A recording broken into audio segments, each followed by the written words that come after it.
ከአንድ ሀገር ጋር ተዋግቼ ከጀርባ ወቅተው ያሸነፉኝ የሚል ምክንያቶች መፍጠር ይፈልጋል። አብይ ከዚህ በኋላ በምርጫ የሚመጣ መንግስት መሰየም አይችልም። ስርዓቱ ራሱ ከዚህ በኋላ መንግስት መመስረት የሚችልበት ቁመና የለውም። የሽግግር መንግስት መመስረት አይችልም። ትናንሽ ክልሎችን በቤተክርስቲያን ውስጥ መፍጠር። አሁን የካድሬ ጽህፈት ቤት አሁን በየአድባሩ ይከፍታሉ እነዚህ ሰዎች። አብይ እኮ አማራውን ለማስቆረፍ እኮ ነው መጀመሪያ ወደ አማራ ክልል እኮ ወደ ጦርነት የገባው እኮ አማራ ይደግፈኛል ብሎ አጠፋዋለሁ ብሎ። ምክንያቱም እነዚህ ሰዎች መንፈሳዊ ሰዎች አይደሉም። ተልዕኳቸው መንፈሳዊ ተልዕኮ አይደለም። ተልዕኳቸው የኦሮሞ ብልጽግና የሚባል ድርጅት የዛን ዓላማ ማስፈጸም። በቀጣይ ያለው ምርጫ አብይ ለመዝለል የሚፈልገው በምንድን ነው? በጦርነት።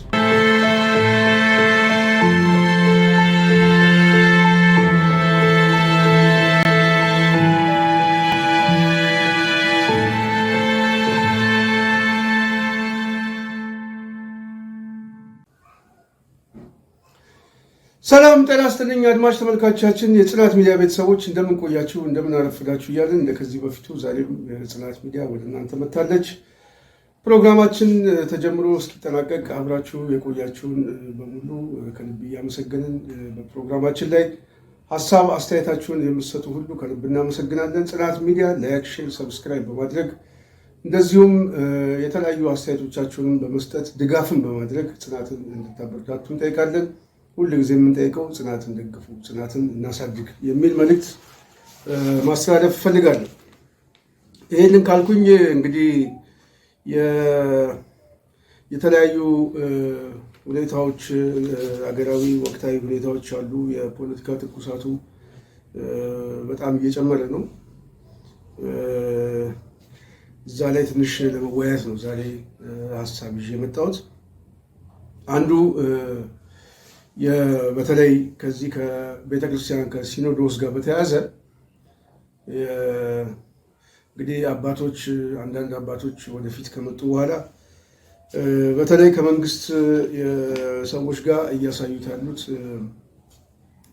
ሁኔታ በቀጣይ ወዴት ይሄዳል የሚለው በጣም አመላካች የሆኑ ነገሮች ስላሉ እሱ ላይ ትንሽ እናወራበታለን። ሌላው አማራነት ሕግ እስከሚሆን እንታገላለን ያለ አርበኛ ማንችሎት ቆንጆ መጣጥፍ አስነብቧል። በእውነት በጣም ደስ የሚል ነው።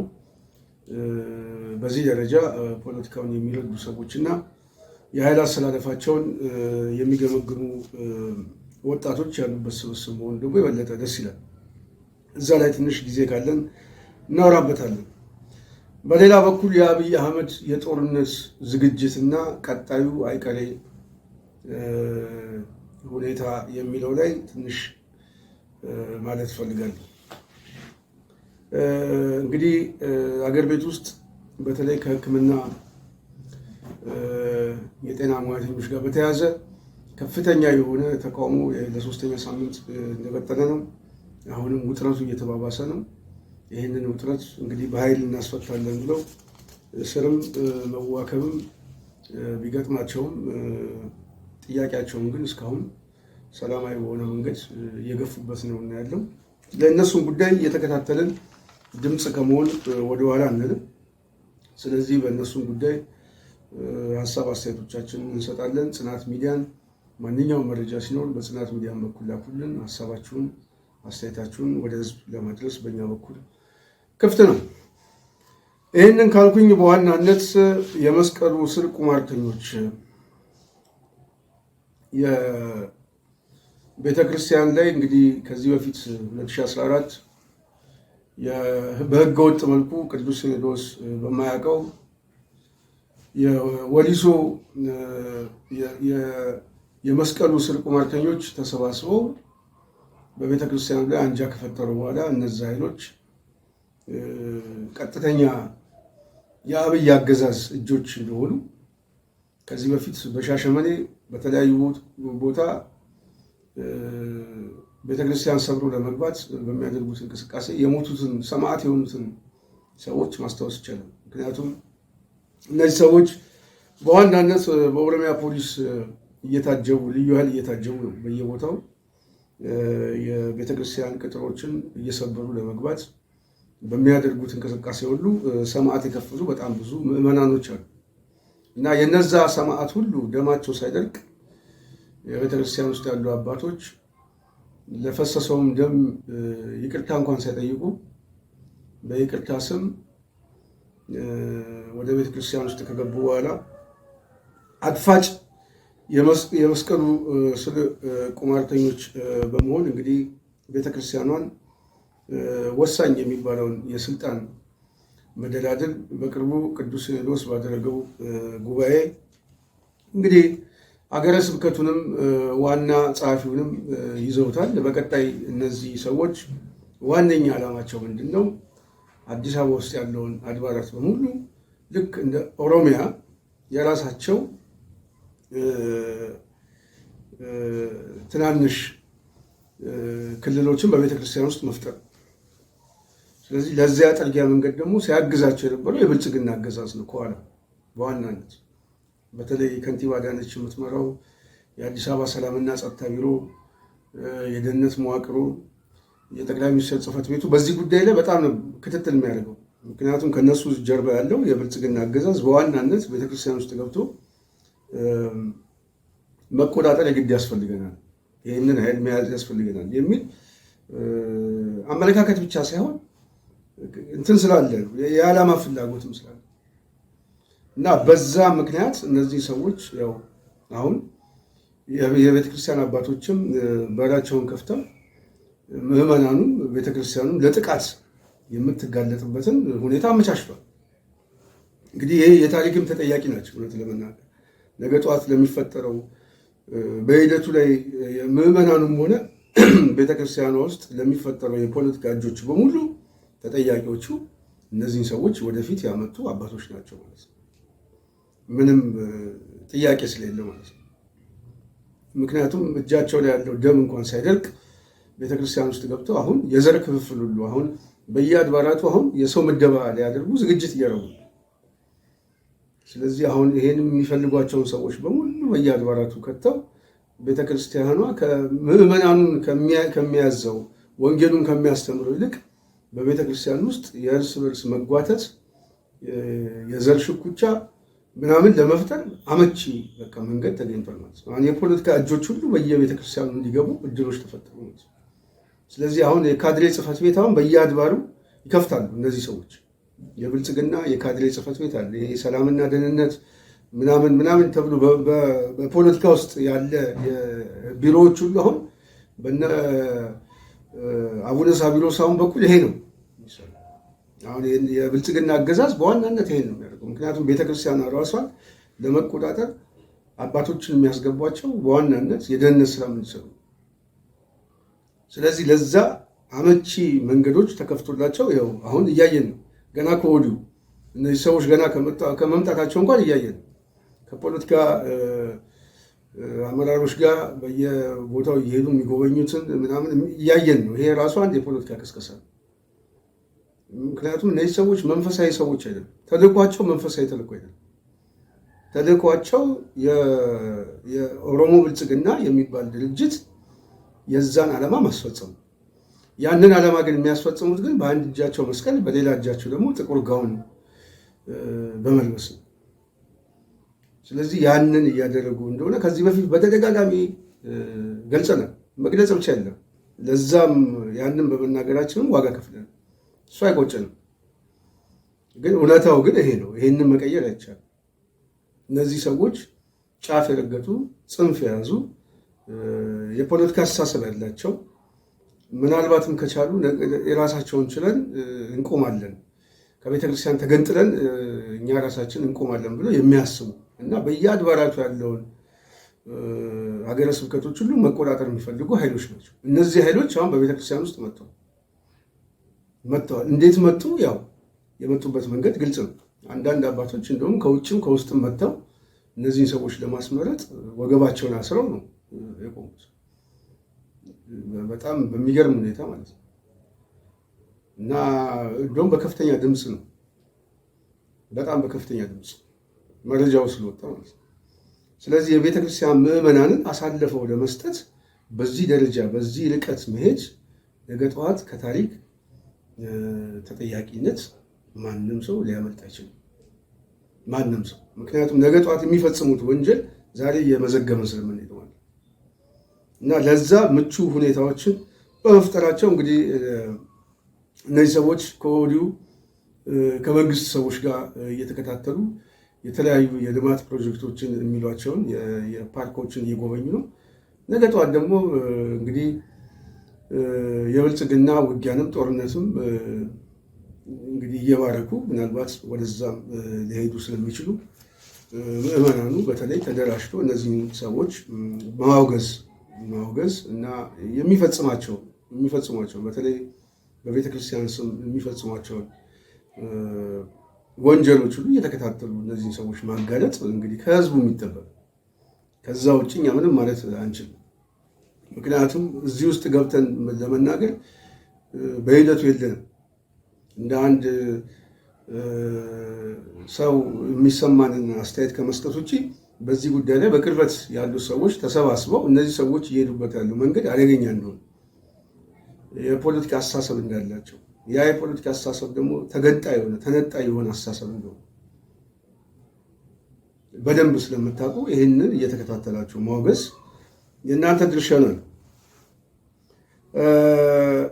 ሌላው እንደዚሁ አማራነት ህግ እስከሚሆን እንታገላለን ያለ አርበኛ ማንችሎት በፌስቡክ ገጹ ላይ ቆንጆ ጽሁፍ ጽፏል። በተለይ የአማራ ፖለቲካ የኃይል አሰላለፍ ምን መሆን እንዳለበት ገልጿል። ስለዚህ የአማራው የኃይል አሰላለፉ ላይ ወዳጅና ጠላቱን የሚለይበት የፖለቲካ አሰላለፉ የግድ አስፈላጊ ነው። በተለይ አሁን ማንችሎትም እንደሚለው አማራነት ራሱ ህግ እስከሚሆን ድረስ እንታገላለን። በዛ ደረጃ ናሽናሊዝሙን በዛ ደረጃ ማሳደግ፣ በዛ ደረጃ የትግል መሰባሰቦችን መፍጠር የበለጠ ጉልበት እንደሚሆነው ነው እኔም የማምነው ማለት ነው። ስለዚህ እንትኑ ራሱ ታይትሉ የተጠቀመበት ታይትል በጣም ደስ የሚል ታይትል፣ አማራነት ህግ እስከሚሆን እንታገላለን። ይሄ ነው መስመሩ፣ ይሄ እና እዛ መስመር ውስጥ ደግሞ ተሰባስበህ ደግሞ የኃይል አሰላለፍን በደንብ ገምግመ የሁኔታ ትንተና የሚሰራ ወታደርን ብቻ ሳይሆን ፖለቲከኛም የግድ ያስፈልጓል እና በተለይ አሁን ደግሞ በቀጠናው ላይ እየመጣ ያለ የኃይል አሰላለፎች አሉ። አዲስ የሆኑ አሰላለፎች እየተፈጠሩ እነዛ አዲስ አሰላለፎቹ ራሳቸው መገምገም አለባቸው። አማራው ራሱ ጥቅሙን ለማስጠበቅ ደግሞ የኔስ የሚለውን ሁኔታ በደንብ መገምገም አለበት ብዬ አስባለሁ። እዚህ ላይ ነው በጣም የጎደለን እዚህ ላይ። ለዛ ደግሞ የጋራ አንድነት፣ የጋራ ዓላማ፣ የጋራ ጓዳዊ ትስስር ምናምን የግድ ያስፈልጋል።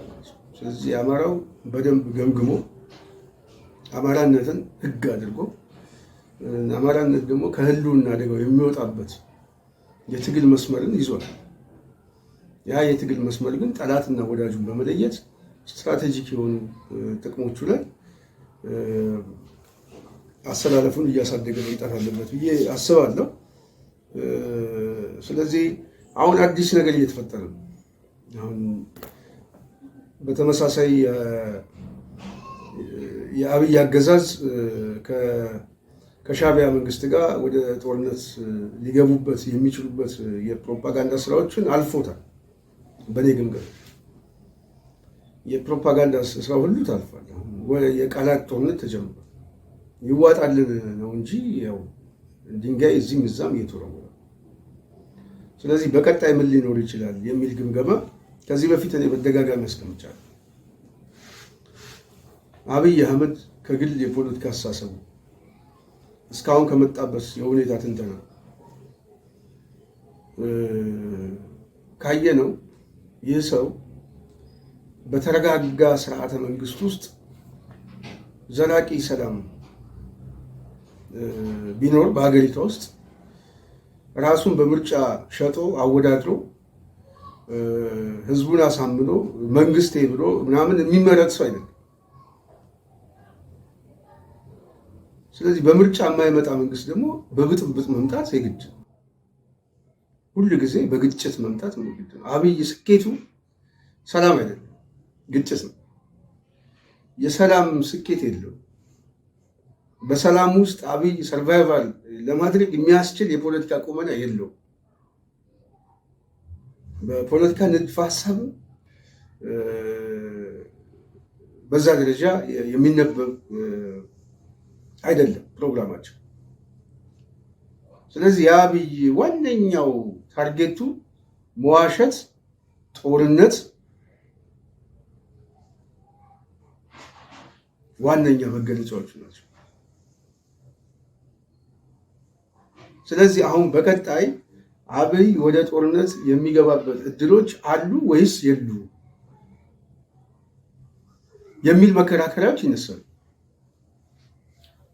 አንዳንድ የፖለቲካ ልሂቃኖች አብይ በተወሰነ መልኩ በተለይ ከአማራው ጋር የገባበት ጦርነት ከህዝቡ ጋር አሁን ህዝቡ እያነሳ ያለው የተለያዩ ጥያቄዎች ጋር ህዝባዊ መሰረቱ እየተናጋ ስለሆነ ወደ ጦርነት መግባት አይችልም፣ ህዝባዊ መሰረት የለውም የሚሉ ሰዎች አሉ። እንደዚሁም ደግሞ በተለያየ መልኩ በተለይ በጦርነቱ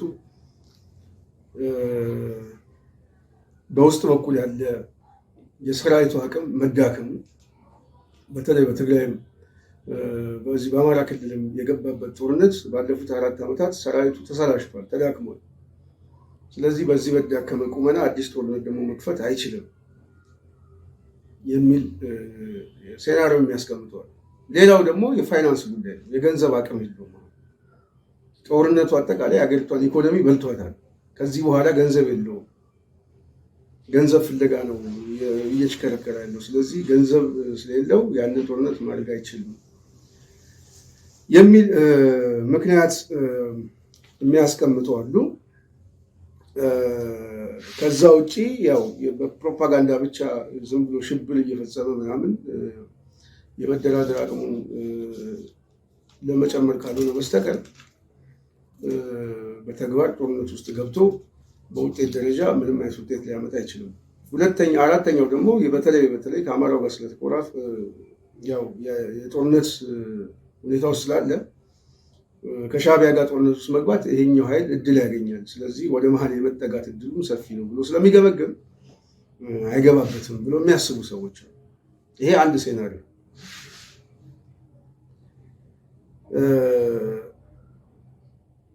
ሌላው ግን በእኔ በኩል የማየው አቅጣጫዎች ወይም ምናልባት ብዙ ሰው ሊጋራም ይችላል አላውቅም፣ አብይ አህመድ ማለት በግጭት ውስጥ ሰርቫይቭ በማድረግ የስልጣን እድሜ ነው ያለው። ስለዚህ ጦርነቶችን መፍጠር የማይችል ከሆነ በስልጣን ላይ የመቆየት እድሉ ሰፊ አይደለም። ስለዚህ ጦርነቱን በዋናነት የሚፈልገው አንድ ቀንም ቢሆን በስልጣን ላይ እስከቆየ ድረስ እሱ ምንም ችግር ስለሌለበት፣ ስለዚህ አብይ አህመድ ውስጣዊና ውጫዊ የሆኑ ውጥረቶችን ማስተንፈሻ የሚፈልግበት አንዱ ምክንያት ጦርነት ነው። አሁን የውስጥ ችግሮች አሉ፣ ውጫዊም ደግሞ ችግሮች አሉ። የጠመንጃ ትግሉንም አልጨረሱም። ውስጣዊም ደግሞ ችግሮች አሉ። ስለዚህ እነዚህን ለማስተንፈስ የሚፈልገው ምንድን ነው? አዲስ ጦርነት መፍጠር ይፈልጋል።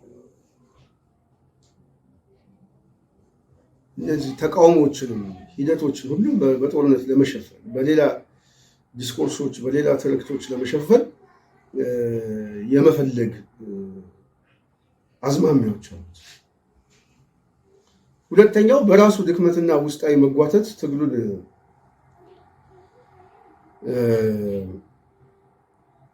ያስረዘመው በተለይ የአማራ ፋኖ ትግል ሴንትራል ኮማንድ ሆኖ ተሰባስቦ አንድ መሪ ፈጥሮ ወደ መሀል ሀገር የሚመጣበት ሁኔታ እድሎች እየሰፉ ከመጡ አብይ ጦርነቱን ጀመረ። ይሄ የኔ ግምገማ ነው። ከሻዕቢያ ጋር ጦርነቱን ጀመረ። ምክንያቱም በአማራ ኃይሎች ተሸነፈ፣ በአማራ ኃይሎች ኪሳራ ደረሰበት የሚለውን ውርደት ከመከናነብ ይልቅ ኮንቬንሽናል የሆነ ከአንድ ሀገር ጋር ተዋግቼ ከጀርባ ወቅተው ነው ያሸነፉኝ የሚል ምክንያቶች መፍጠር ይፈልጋል። መውደቁ ለማይቀር ግን ምክንያት ደግሞ ማስቀመጥ ይፈልጋል።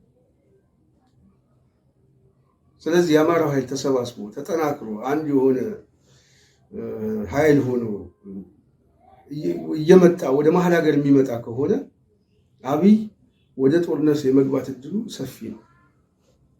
ምናልባት ይሄ ሴናሪዮ አንዳንድ ሰዎች ግራ ሊያጋባቸው ይችላል። እኔ ግን አብይን የምገምትበት በዚህ መንገድ ስለሆነ፣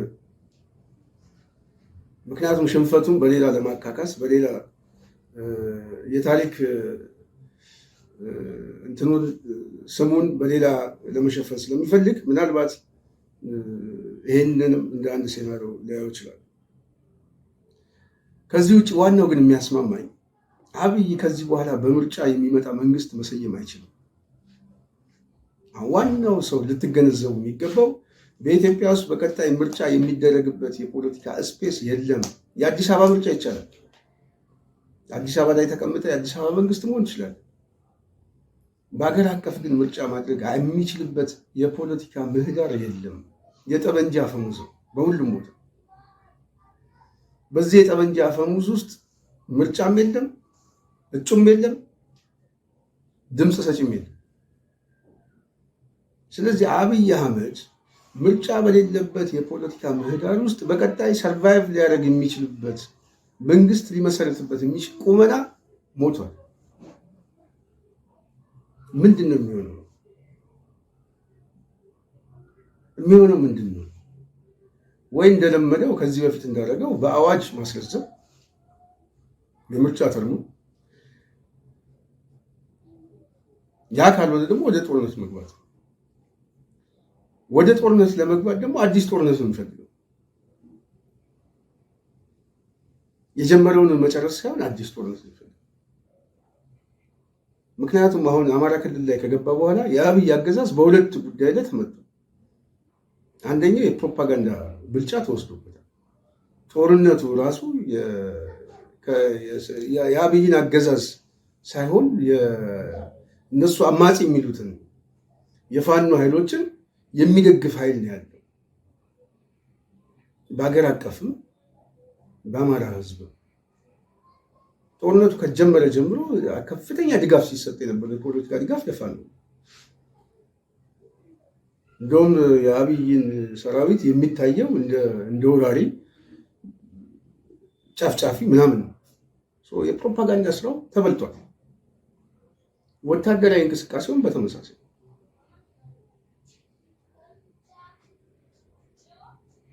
ስለዚህ አሁን የፕሮፓጋንዳ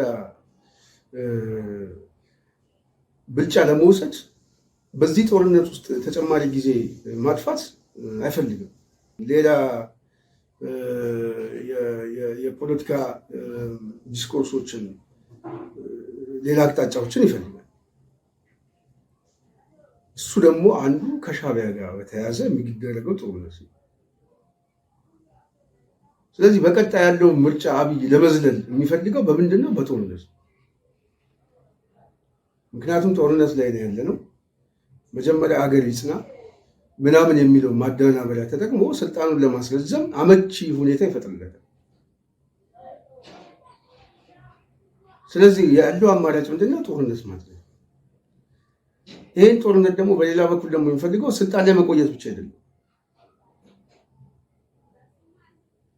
የፖለቲካ ዲስኮርሱ ይሄ ተበልጦበት የነበረው የፖለቲካ ዲስኮርሱ በሉዓላዊነት በሀገር አንድነት በምናምን ሸፍኖት ህዝቡን ለማነሳሳት ደግሞ ጠቀምበታለሁ ብለው ስለሚያስቡ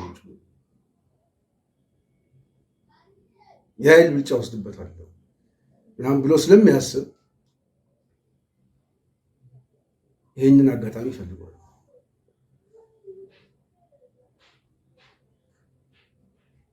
ስለዚህ አብይ አህመድ ወደ ጦርነት ሊገባበት የሚችለው ሶስተኛው ጉዳይ ነው ማለት ነው።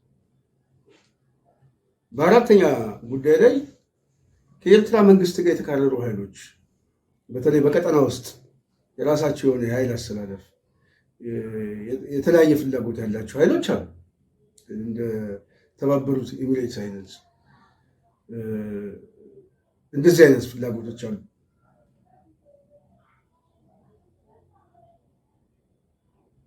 ስለዚህ እነዚህ ኃይሎች ደግሞ አብይን ሊገፉት ይችላሉ።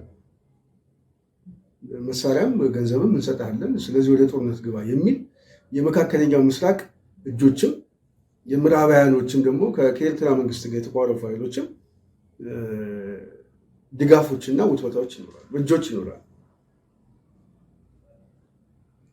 ስለዚህ ያንንም ሁኔታ አብይ ተጠቅሞ ወደ ጦርነት ለመግባት የሚያስችል እድሎች ይኖራሉ ብዬ አስባለሁ። ሌላው እዚህ ጋር በተያያዘ አንዳንድ ሰዎች ከአማራው ጋር በተኳረፈበት በዚህ በጦርነት ጊዜ ላይ አብይ ወደ ጦርነት የመግባት እድሉ በጣም ጠባብ ነው የሚሉ ሰዎች አሉ። ይህ በጣም የተሳሳተ ነው። ለእኔ በጣም የተሳሳተ ነው። አብይ እኮ አማራውን ለማስኮረፍ እኮ ነው መጀመሪያ ወደ አማራ ክልል እኮ ወደ ጦርነት የገባው እኮ አማራ ይደግፈኛል ብሎ አይደለም፣ አጠፋዋለሁ ብሎ ነው። ስለዚህ አብይ እኔ የሌለሁበት ምናምን የሚል መታበይ እኔ ቢቀርብን ይሻላል። በፍጹም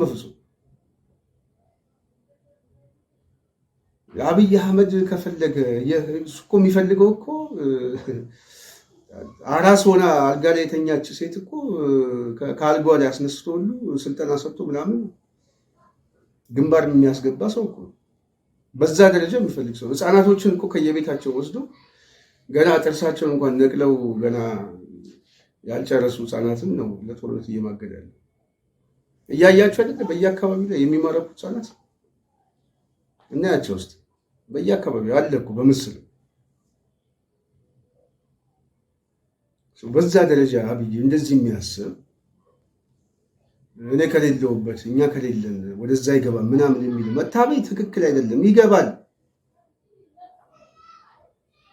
የመግባት እድሉ ሰፊ ነው። ምክንያቱም በዚህ በኦሮሚያ በኩል ያለውን ህፃናት፣ በደቡብ በኩል በምናምን ያለውን በብአዴንም በኩል የሚሰጡትን ግራቀኙን የማያገናዝቡ ሰዎች ተጠቅሞ ማገዶ በማድረግ ጦርነቱን ሊያዛባ የሚችልበት ሂደትን ሊፈጥር ይችላል።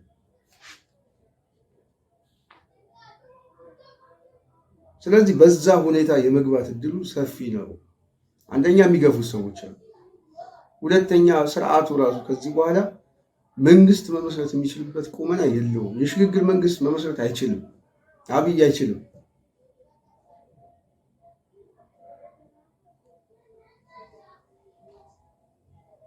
ስለዚህ ያለው አማራጭ አዲስ ትርክቶችን በመፍጠር ወደ ጦርነት መግባት ይሆናል የሚል ግምገማ ደግሞ አለ። አሁን ቅድም ያልኳቸው አይሆንም የሚሉ ሰዎች የሚያስቀምጡት ሴናሪዮ እሱ ትክክል ነው፣ ትክክል አይደለም፣ ወደፊት የምናየው ግን የሚታዩ አሁን የሚዳሰሱ ግን መረጃዎች አሉ። አንደኛ ተጨባጭ የሆነ ከአርሚ ውስጥ የሚወጡ መረጃዎች አሉ። የተለያዩ መሳሪያዎችንም አዋጊዎችንም እያሰባሰበ ነው ወደ አንድ አካባቢ። በዛም በኩል እንደዛው ማለት ነው። እሱ አንዱ ተጨባጭ የሆኑ መረጃዎች ናቸው። ሁለተኛው ሰውየው የሚያደርገው እንቅስቃሴ ለምሳሌ አሁን ብርሃኑ ጁላ የአየር ኃይሉም አዛዥ ይልማ መርዳሳ ራሻ ሄደው ያው መሳሪያ ግዥም እየጠየቁ እንደሆነ እየሰማ ነው። ዝግጅታቸው ለምንድን ነው? አብይ እኮ አሁን ሰሞኑን ያደረገው ጉዞ አንዱ ማሳያው ይሄ ነው። ወደ ጦርነት ለመግባት ዝግጅቶች ስላሉት በተወሰነ መልኩ የዲፕሎማሲም የገንዘብም ልመና ነው የያዘው እና እነዚህ ዝግጅቶች ወደዛ ሊሄዱ እንደሚችሉ ምልክቶች ብቻ ሳይሆኑ ተጨባጭ የሆኑ ማስረጃዎች ናቸው የሚሉ ነገሮች መገምገም ይቻላል። ስለዚህ አብይ በቀጣዩ ጦርነት ሊያደርግ የሚችልበት እድሎች ሰፊ ናቸው ወይንስ አይደሉም ለሚለው ምክንያቶች ሰፊ እድሎች አሉ ብሎ የሚያስቡ የፖለቲካ ሁኔታውንና የአሁናዊ የሆነውን አሰላለፍ የሚገመግሙ ሰዎች እንዳሉ ሁሉ አይ በፍጹም አብይ ጦርነት ሊያደርግ አይችልም ዝም ብሎ የፕሮፓጋንዳ ስራ ከመስራት ውጭ ደፍሮ ወደዛ አይገባም የሚሉም ሰዎች ደግሞ አሉ። እነሱ ትክክል አይደሉም አንልም። እኛም 100% ትክክል ልንል አንችልም። የሴናሪዮ ስህተት ሊኖር ይችላል። ግን ዝግጅት ግን ማድረግ ግን ግድ ያስፈልጋል። አብይ በዚህ በኩል የጦርነት ዝግጅቶች አሉ የሚለውን በደንብ ማሰብና መዘጋጀት ያስፈልጋል። ምክንያቱም ቅድም አርበኛ ማንችሎት እንዳሉ የኃይል አሰላለፎቹን ለመስራት ከዚህም ሴናሪዮ ስለሚቀድ አይገባም ብሎ ብቻ ተዘናግቶ መቀመጥ ሳይሆን ይገባል። ኦኬ ወደዛ ውስጥ ይገባል። ከኛ አሰላለፍስ ከኛ ሁኔታስ ምንድን ነው የሚለውን በደንብ ለመገምገም ዝግጅቶች የግድ ያስፈልጋል። ዝግጅቶች ያስፈልጋሉ፣ አሰላለፎች ያስፈልጋሉ። ስለዚህ የአሰላለፍ ትንተና ደግሞ ለመስራት ደግሞ የሁኔታ ትንተና የግድ ስለሚያስፈልግ የሁኔታ ትንተና ደግሞ ተጨባጭ የሆኑ ነገሮች ላይ ምናልባት የቱ ያመዝናል የሚለውን በሂደት የምናየው ነው። ቅድም ግን እንዳልኳችሁ በእኔ ግምገማ አብይ በቀጣይ በምርጫ የሚመጣ መንግስት መሰየም ስለማይችል በጦርነት የሚመጣ መንግስት ማዋለድ ይፈልጋል። እሱ የተራዘመ ጦርነትም ቢሆን ችግር የለበትም እና ሰውየው ካለው ባህሪ ካለው የደም ማፍሰስ ካለው የግጭት የጦርነት ፍላጎቶች እነዛ ደግሞ የግድ ከዛ ውጪ መቆየት የማይችልበት ሁኔታ ስላለ እና ወደዛ የመሄዱ እድል ሰፊ ይመስለኛል የሚል ግምገማ አለኝ። እንግዲህ ለዚህ ደግሞ ባለፉት 7 ዓመታት ይሄ ሰውዬ እየፈጸመ ያለውን ሁኔታ ማየት እኮ በቂ እኮ ነው። ከአንድ ጦርነት ወደ አንድ ጦርነት እየተገለባበጠ የሚሄድበት መንገድ በሰራዊት ውስጥ ከፍተኛ ማሰልቸት አለ። ሰራዊቱ የመዋጋት አቅም ከዚህ በኋላ የለውም። አማራ ክልል ገብቶ መውጣት አልቻለም። በትግራይ በኩል ያለቀው ሰራዊት ቀላል አይደለም እና አሁን ተጨማሪ የሰራዊት ሁኔታዎችን ለመፍጠር በጣም አስቸጋሪ ነው ብሎ የሚያስቡ ሰዎች አሉ። እኔ እዚህ ላይ የማምነው ምንድን ነው፣ በየአካባቢው አሁን በቅርብ ጊዜ ራሱ እየታፈሰ በየአካባቢው ወደ ማሰልጠኛ የሚሄዱት ሰዎች የምናያቸው ለጦርነት ዝግጅት ነው። ሌላ አሁን አብይ አህመድ አንድም ቀን ስልጣን ቢቆይ በአፈሳም በወዶ ዘማችን እንደዚሁም ደግሞ የጥቅም ተዋናይ የስርዓታችን መንግስታችን እንዳይፈርስብን የሚሉ ተዋናዮችን ጭምር አሰልፎ እስከ መጨረሻው ድረስ ለመዋጋት የሚፈልግ ሰው ይህንን ማየት ያስፈልጋል። ለዛ ደግሞ እያየን ተጨባጭ የሆኑ መረጃዎችን እያየን ስለዚህ አሁን በሰራዊት ውስጥ ያለው መሰላቸት ምናምን የሚባለው የታች ያለው የሰራዊቱ ክፍል አሁንም ጥያቄ እስካልጠየቀ ድረስ የተደራጀ የሆነ ጥያቄ እስካልጠየቀ ድረስ ያ ደግሞ የታሰረ ጥያቄ ነው። ምክንያቱም አብዛኛው ተይዞ ስለዚህ ላይ ያለው በተለይ በሰራዊት ውስጥ ያለው ከፍተኛው አመራር የአብይን አገዛዝ ይፈልገዋል። የጥቅም ተዋናይ በጣም የጥቅም ተዋናይ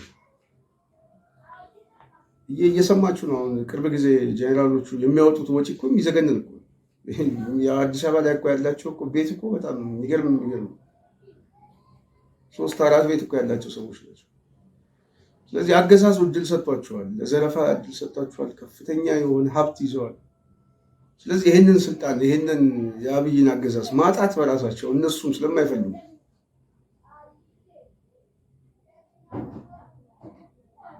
በዋናነት አብይ የሚሰጠውን የጦርነት ጠመቃ የጦርነት የግጭት ፍላጎት ከማስፈጸም ወደ ኋላ ነው።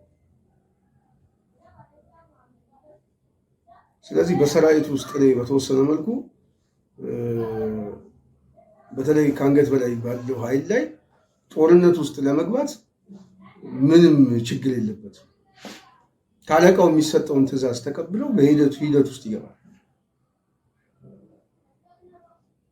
አሁን እየተፈለገ ያለው ምንድነው? ጦርነቱን እንዴት እንጀምረው። አሁን ካያችሁ ሰሞኑን እንደው በጣም የሚገርመኝ ጦርነቱ እንዴት እንጀምረው የሚለው በጣም አስጨንቋቸው የጦርነት ማስጀመሪያ ትርክቶችን እየፈለጉ ነው። ከዚህ በፊት ሚሌኒየም አዳራሽ ኢሳያስ ባለበት አብይ አህመድ ስለ አሰብ ሲናገር ስቋል። መሳቁ ደግሞ እንደተስማማ ያሳያል የሚሉ ሰዎች አሉ።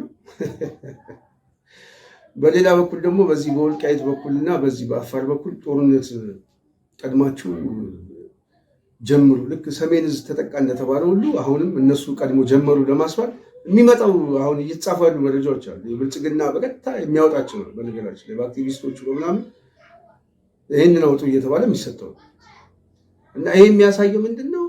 ተተነኮስን፣ ቀድመው ትንኮሳ ተፈጸመብን የሚል ህዝብ የሚያነሳሱበት አጀንዳ ነው እየፈለጉ ያሉት እንጂ ጦርነት ለማድረግማ 100% ተዘጋጅቷል። አሁን የሚፈለገ ያለው ምንድነው? ቀድሞው ጦርነቱን እነሱ ጀመሩት። ይሄ የሰሜን ዕዝ ተጠቃ ምናምን ሲባል የነበረው መጨረሻ ላይ አብይ ከዚህ በፊት ቴዎፎርም እንዳጋለጠው ጦርነቱን እኛ ሆን ብለን የጀመርነው ምክንያቱም ያኔ የነበረውን የኃይል አሰላለፍ ለማዛባት የግድ የጦርነት ይጠቅመን ነበረ ብሎ እዛ ጨፌ አባገዳ አዳራሽ ውስጥ የተናገረው የአብይ ንግግር በተመሳሳይ አሁን ጦርነቱ ይጠቅመናል፣ ግን ግጭት ከየት ይምጣ የሚለው ነው። አሁን ቀድሞ ማን ይጀምር? ስለዚህ ያንን ቀድሞ ለማስጀመር የግድ ደግሞ ምን እየተፈለገ ነው? አዲስ የሆነ ናሬቲቭ እየተፈለገ ነው። አዲስ ትርክቶች እየመጡ ነው። እየተከታተልን ከሆነ ብዬ ነው በአብዛኛው ማለት ነው። አሁን የብልጽግና ልሳኖች ምናምን ሻዕቢያ እንደዚህ ለማድረግ እንደዚህ ፍላጎት አለው ምናምን እያለ አሁን አዲስ ነገር ለመፍጠር ነው፣ ትንኮሳ ለመፈጸም ድንበራችን አልፎ ገብቶ ምናምን እና እነዚህ ሁሉ የሚደረጉት ምንድን ናቸው? አብይ ጦርነት ውስጥ ለመግባት የሚፈልጋቸው ምክንያቶች ናቸው። ለነዛ ቦይ ምክንያት እየተፈጠረ ነው። ስለዚህ በቀጣይ አብይ ያለ ጦርነት ይችን ዘመን ማለፍ አይችልም። ይሄ ምናልባት ከግምትም በላይ ሊሆን ይችላል በእኔ ሁኔታ። ስለዚህ አማራው ከዚህ በመነሳት የኃይል አሰላለፍ መስራት አለበት። የኃይል አሰላለፍ መስራት አለበት።